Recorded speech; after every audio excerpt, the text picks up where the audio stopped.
Satgas gabungan dari Mabes Polri dan Polda Metro Jaya mengamankan 6 orang dalam operasi tangkap tangan di Kementerian Perhubungan pada Selasa sore kemarin. Ke-6 orang itu dibawa ke Polda Metro Jaya untuk pemeriksaan intensif. Dan untuk informasi terkini, di sana kita langsung saja bergabung bersama Pramadika Samudra dan juru kamera Nova Maulana serta Andini Anissa langsung dari Polda Metro Jaya. Ya.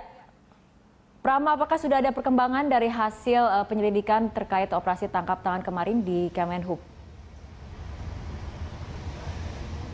Ya, baik Rara dan juga pemirsa, ke-6 orang yang diamankan oleh pihak kepolisian atas operasi tangkap tangan yang dilakukan di Kementerian Perhubungan. Hingga saat ini masih dilakukan pemeriksaan intensif di Direktorat Kriminal Khusus Polda Metro Jaya, di mana 6 orang tersebut terdiri dari 2 orang PNS Kementerian Perhubungan yang salah satunya diduga memang sudah memiliki jabatan atau golongan 2D dalam pegawai negeri sipil, dan 1 orang dari pihak swasta dan 3 orang pegawai negeri honorer.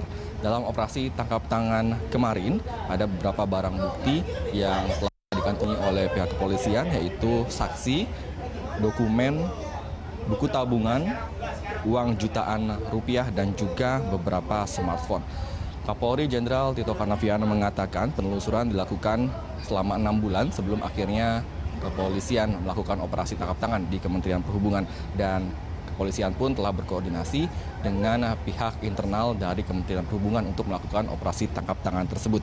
Dan jumlah uang yang ditemukan saat itu adalah 95 juta rupiah dalam bentuk cash, dan juga penemuan lain berjumlah 1 miliar lebih yang ada dalam buku tabungan. Dan barang bukti tersebut ditemukan di loket lantai 6 yang merupakan tempat perizinan perhubungan laut terkait dengan izin masalah berbagai macam izin, diantaranya adalah izin buku pelaut, kapal, item banyaknya bendera, panjang izin berlayar, dan juga panjang kapal. Kapolri juga mengatakan akan berkoordinasi dengan KPK jika memang diperlukan untuk menyukseskan operasi pemberantasan pungli ini atau OPP yang telah diperintahkan oleh Presiden. Polri juga memastikan bahwa tidak ada unsur pencitraan yang dilakukan pada saat operasi tangkap tangan kemarin sore, di mana Kapolri bahkan bertekad untuk memberantas pungli di dalam tubuh internal kepolisian.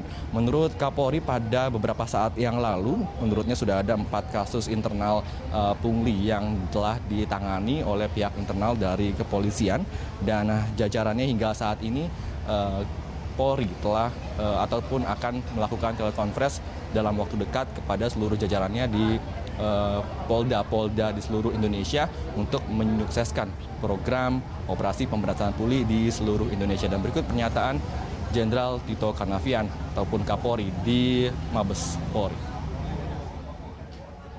Ini akan terus berlanjut, dan saya akan video konferensikan dengan seluruh Kapolda.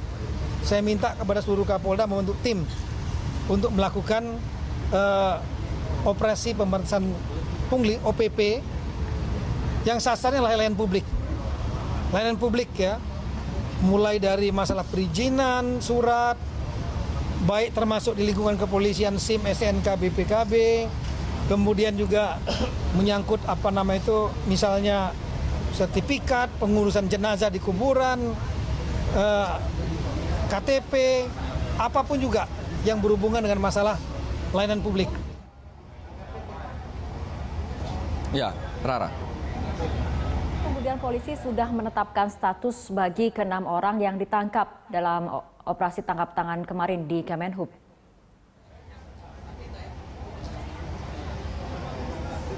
Ya, baik Rara, memang terkait dengan status dari ke-6 orang yang diamankan hingga saat ini masih belum ada perubahan status, namun diduga kuat tadi Kapolda Irjen Pol Iriawan mengatakan bahwa ada dugaan kuat bahwa ke-6 orang ini akan diubah statusnya menjadi tersangka. Namun ini masih menunggu rilis yang akan dilakukan nanti pada pukul 2 siang nanti. Dan hingga saat ini pun memang ke-6 orang tersebut sedang dalam pemeriksaan intensif di Direktorat Kriminal Khusus Polda Metro Jaya yang ditangani langsung oleh Satgas Pungli ataupun Satgas Pemberantasan Pungli, dan juga tim khusus dari Polda Metro Jaya dibantu oleh ataupun di backup oleh tim dari Krimsus Polda Metro Jaya.